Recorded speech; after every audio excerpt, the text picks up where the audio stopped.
नमस्कार, हमारे चैनल में आपका स्वागत है। मैं हूं रामचंद्र मौर्य।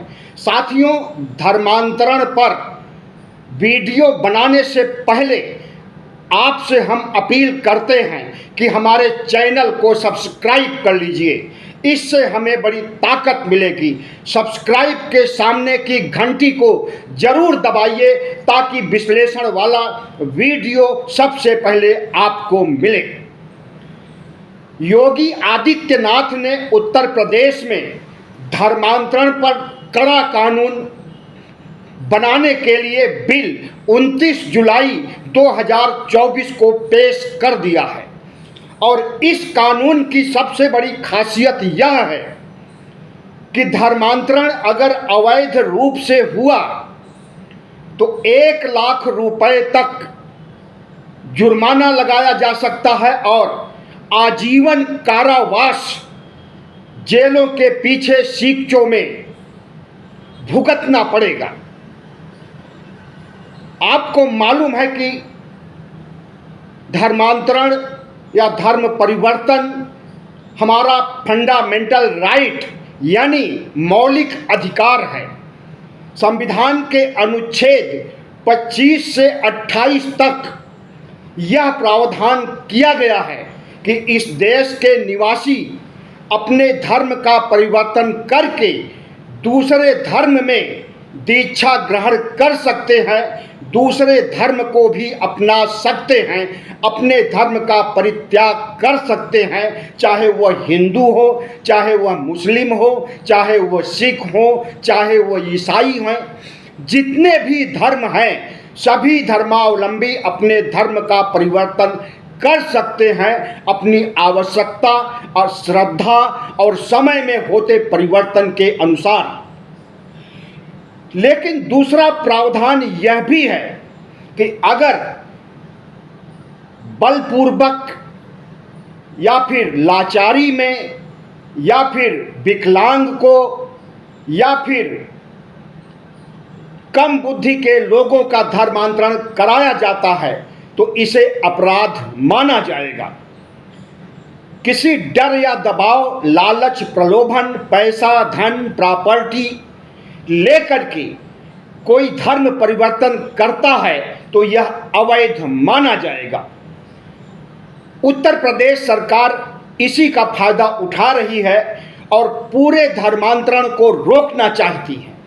आपको मालूम है कि दलित और पिछड़े जो कि हिंदू माने जाते हैं, हालांकि वह हिंदू नहीं बल्कि मूल निवासी हैं, संविधान के अनुसार जो कि हिंदू माने जाते हैं, हिंदू धर्मावलंबी माने जाते हैं, तो वे दलित और पिछड़े और आदिवासी बड़े पैमाने पर धर्मांतरण कर रहे हैं और हिंदू से बुद्धिस्ट बन रहे हैं। बाबा साहब डॉक्टर भीमराव अंबेडकर 14 अक्टूबर 1956 को 5 लाख दलित पिछड़े अनुयायियों के साथ धर्मांतरण पहली बार किया था आज़ाद भारत में। उसके बाद सोशल मीडिया के आने के बाद, लोगों में जन चेतना विकसित होने के बाद, दलित समुदाय, पिछड़े समुदाय की आंखें खुलने के बाद बड़े पैमाने पर आजकल भी दलित और पिछड़े हिंदू से बुद्धिस्ट बन रहे हैं। आए दिन किसी न किसी शहर में धर्मांतरण होता है और बुद्धम शरणम गच्छामि, धम्मम शरणम गच्छामि, संघम शरणम गच्छामि कह करके बाबा साहब डॉक्टर भीमराव अंबेडकर की 22 प्रतिज्ञाएं लेकर के धर्मांतरण कर रहे हैं।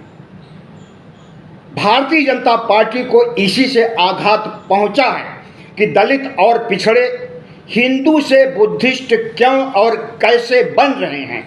अगर इसी तरह से धर्मांतरण होता रहा तो एक दिन सारे दलित और पिछड़े आदिवासी बुद्धिस्ट बन जाएंगे, हिंदुओं की संख्या घट जाएगी, बौद्धों की संख्या बढ़ जाएगी। इसी बात को लेकर के भगवा पार्टी, जनता पार्टी, आरएसएस में कोहराम मचा हुआ है और धर्मांतरण पर रोक लगाने के लिए आए दिन कानून बनाया जाता है। उत्तर प्रदेश में 2021 में धर्मांतरण के खिलाफ कानून बनाया गया था, जिसमें 1 से 10,000 रुपए तक, दरअसल 3 श्रेणियों में बांटा गया है धर्मांतरण को। पहला है धोखा, बहला, फुसलाकर धर्म परिवर्तन कराने पर पहले 1 से 5 साल तक जेल की सजा होती थी और 15,000 रुपये जुर्माना होता था। अब यह बढ़ करके 2024 से सजा 3 से 10 साल की हो जाएगी और जुर्माना 15,000 से बढ़कर के 25,000 कर दिया जाएगा। नाबालिग महिला, SC, ST, ध्यान रहे कि नाबालिग के साथ ही SC और ST को भी रखा गया है। मतलब जो अपराध नाबालिग को धर्मांतरण कराने पर होगा या महिला को धर्मांतरण कराने पर होगा, वही अपराध SC, ST को धर्मांतरण कराने पर माना जाएगा और दंडित किया जाएगा। तो नाबालिग महिला, SC, ST को धर्मांतरण कराने पर पहले 2 से 10 साल तक की सजा दी जाती थी। अब इसे बढ़ा करके और 25,000 रुपये का जुर्माना होता था, अब इसे बढ़ा करके 5 से 14 साल तक की सजा सुनिश्चित की गई है और 1 लाख रुपए जुर्माना। अवैध ढंग से सामूहिक धर्म परिवर्तन कराने पर या करने पर पहले 3 से 10 साल की जेल होती थी। अब नए कानून के तहत 1 लाख जुर्माना और 7 से 14 साल की जेल होगी। तो कुल मिलाकर के अगर अवैध धर्मांतरण कराया जाएगा तो 20 साल तक की कैद या फिर इसे आजीवन कारावास के रूप में भी बदला जा सकता है। तो यही परिवर्तन करने के लिए RSS और भारतीय जनता पार्टी ने कमर कसी है। अब इसका कितना विरोध होगा, कितना समर्थन होगा, यह तो कानून बन जाने के बाद पता चलेगा, जब दलित पिछड़ी जातियों को मालूम होगा कि उन्हें बुद्धिस्ट बनने से रोका जा रहा और इसके लिए सरकार रोक रही है। तब निश्चित रूप से भयंकर प्रतिक्रिया हो सकती है, हो सकता है कि जन आंदोलन भी हो। बाबा साहब डॉक्टर भीमराव अंबेडकर ने 14 अक्टूबर 1956 में जब धर्मांतरण किया था और अपने साथ 5 लाख दलित OBC को धर्मांतरण कराया था, उसके बाद से धर्मांतरण की, हिंदू से बुद्धिस्ट बनने की फेहरिस्त कायम हो गई है और आए दिन छोटे या बड़े शहरों में बाबा साहब डॉक्टर भीमराव द्वारा दी गई 22 प्रतिज्ञाएं ग्रहण करके बुद्धम शरणम गच्छामि, संघम शरणम गच्छामि, धम्मम शरणम गच्छामि के गगनचुम्बी बुद्धिस्ट नारे को लगा करके लोग धर्मांतरण कर रहे हैं। इसी से भारतीय जनता पार्टी और RSS की नींद हराम हुई है। तो इस बड़े पैमाने पर होने वाले धर्मांतरण को देखते हुए सख्त कानून बनाए गए हैं। अब यह कानून कितना फलीभूत होंगे और यह कानून किस लिए क्यों बनाए गए हैं, इसका क्या उद्देश्य है, इस पर भी चर्चा करनी जरूरी है।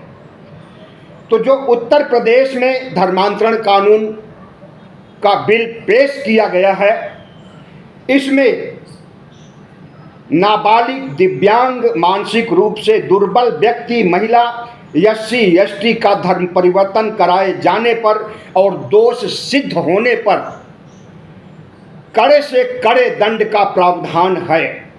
आपको ध्यान देना चाहिए कि नाबालिग, दिव्यांग, मानसिक रूप से दुर्बल और महिलाओं की श्रेणी में SC और ST को भी रखा गया है। गनीमत की OBC को नहीं रखा गया है। यानी SC, ST अगर अपनी मर्जी से भी धर्मांतरण करेंगे तो यह माना जाएगा कि इन्हें धर्मांतरण कराया जा रहा है प्रलोभन से, पैसे दे करके या भय से, और उन्हें दंडित किया जाएगा। तो योगी राज्य में जो कुछ हो रहा है उत्तर प्रदेश में, वह सभी डबल इंजन के राज्यों में होने वाला है, क्योंकि जो शुरुआत यूपी से होती है, जो बुलडोजर यूपी से चलता है, वह सभी डबल इंजन के राज्यों में बुलडोजर चलने लगता है। उसी तरह से धर्मांतरण का कानून भी डबल इंजन के राज्यों में थोड़े समय पर आ जाएगा निश्चित रूप से, लेकिन जहां पर इंडिया गठबंधन की सरकार है जिन राज्यों में, वहां पर नहीं होगा, क्योंकि भारतीय जनता पार्टी डरी हुई है कि हिंदू बुद्धिस्ट क्यों बन रहे हैं, और दूसरी तरफ मुसलमानों को ये लोग हिंदू बनाते हैं तो उसे घर वापसी कहते हैं, और कहते हैं कि मुगल काल में आज के मुसलमान भी हिंदू थे, इन्हें जबरन मुस्लिम बनाया गया था, इसलिए अगर कोई मुसलमान हिंदू धर्म ग्रहण करता है तो उसे कहा जाता है कि वह घर वापसी कर रहा है। और उस घर वापसी के लिए क्या प्रलोभन नहीं दिया जाता है, क्या लालच और डर नहीं दिखाया जाता है? यह तो जांच का विषय है, और आए दिन पर्दाफाश होता भी रहता है कि कितने धर्मांतरण किए हुए मुस्लिमों को हिंदू बनने के लिए प्रलोभन दिया गया और उस प्रलोभन को पूरा नहीं किया गया, जो लालच दिया गया था उसे पूरा नहीं किया गया, तो वे फिर से मुस्लिम धर्म में वापस लौट गए। तो योगी आदित्यनाथ का धर्म परिवर्तन के खिलाफ जो कानून बना है या बनने जा रहा है, बिल पेश हो चुका है, बिल पेश हो गया है तो कानून बन ही जाएगा, क्योंकि भारतीय जनता पार्टी का अच्छा खासा बहुमत है उत्तर प्रदेश के विधानसभा में और विधान परिषद में। दोनों सदनों से पार होने के बाद, बिल पास होने के बाद यह कानून बन जाएगा और इसे ब्यूरोक्रेट लागू करेंगे। लेकिन ब्यूरोक्रेट यह कैसे निर्धारित करेंगे कि कोई स्वेच्छा से धर्म परिवर्तन कर रहा है या फिर दबाव, लालच, प्रलोभन से वह धर्म परिवर्तन कर रहा है? हमें तो लगता है कि जो लोग अपनी मर्जी से, स्वेच्छा से धर्म परिवर्तन करेंगे वे ओबीसी, एससी, एसटी के लोग होंगे, हिंदू से बुद्धिस्ट बनेंगे, उन्हीं के ऊपर धर्म परिवर्तन का यह कड़ा कानून लागू किया जाएगा और उन्हें सबक सिखाने के लिए 1 लाख रुपए जुर्माना और आजीवन कारावास की सजा दी जाएगी। और इस तरह से कुछ लोगों को दंडित किया जाएगा तो समाज के बाकी बचे लोग धर्मांतरण के बारे में सोचेंगे ही नहीं। तो यह समझी बूझी चाल है भारतीय जनता पार्टी की और आरएसएस की। हमें लगता है कि यह मौलिक अधिकारों पर, हमारे संवैधानिक अधिकारों पर जो राइट हमें बाबा साहब डॉक्टर भीमराव अंबेडकर ने दिया है, उस पर डाका डालने का काम उत्तर प्रदेश सरकार कर रही है। और ऐसे कानूनों को बारीकी से हमें समझना होगा, इसके प्रति संवेदनशील होना होगा, इसकी समीक्षा करनी होगी और ज़रूरत पड़ने पर इसका विरोध भी दर्ज करना होगा। अंत में 3 सवाल जो बहुत वाजिब हैं, और वे सवाल हैं कि धर्म परिवर्तन करने पर क्या हमारे मौलिक अधिकारों का हनन नहीं होगा? धर्म परिवर्तन करने पर बाबा साहब डॉक्टर भीमराव अंबेडकर ने जिस धर्मनिरपेक्षता के सिद्धांत को संविधान में दर्ज किया है, तो क्या संविधान के धर्मनिरपेक्षता की धज्जियां नहीं उड़ाई जाएंगी? क्या इस देश में सिर्फ और सिर्फ हिंदू धर्म रहेगा, हिंदू धर्म का विकास होगा, हिंदू धर्म आगे बढ़ेगा, बाकी धर्मों पर बुलडोजर चलाया जाएगा, कड़े कानूनों से रौंदा जाएगा और उन धर्मों के लोगों को हिंदू धर्म में शिफ्ट करने के लिए उन्हें मजबूर किया जाएगा। तो यह सवाल बहुत वाजिब है और ख़ास करके ओबीसी एससी एसटी के लोगों को सोचना है कि जो उत्तर प्रदेश में हो रहा है वही कल आपके राज्य में भी होने वाला है। और उत्तर प्रदेश के निवासी तो खास रूप से समझ लें कि यह बिल जो 29 जुलाई को पेश किया गया है कभी भी कानून बन करके व्यवहारिक रूप से समाज में लागू हो सकता है। और लागू होने के बाद संविधान में दिए गए अनुच्छेद 25 से अनुच्छेद 28 तक, अनुच्छेद 25 में है कि हम धर्मांतरण कर सकते हैं, किसी अन्य धर्म को स्वीकार कर सकते हैं, अपने धर्म को छोड़ सकते हैं। और 27-28 में यह प्रावधान है कि हम अपने नए धर्म का प्रचार प्रसार कर सकते हैं, लिखित रूप से पर्चे छाप करके, पोस्टर लगा करके, प्रवचन करके, लोगों को समझा बुझा कर, काउंसलिंग करके हम धर्म परिवर्तन के लिए, अपने धर्म के विकास के लिए काम कर सकते हैं। यह हमारा संवैधानिक अधिकार है।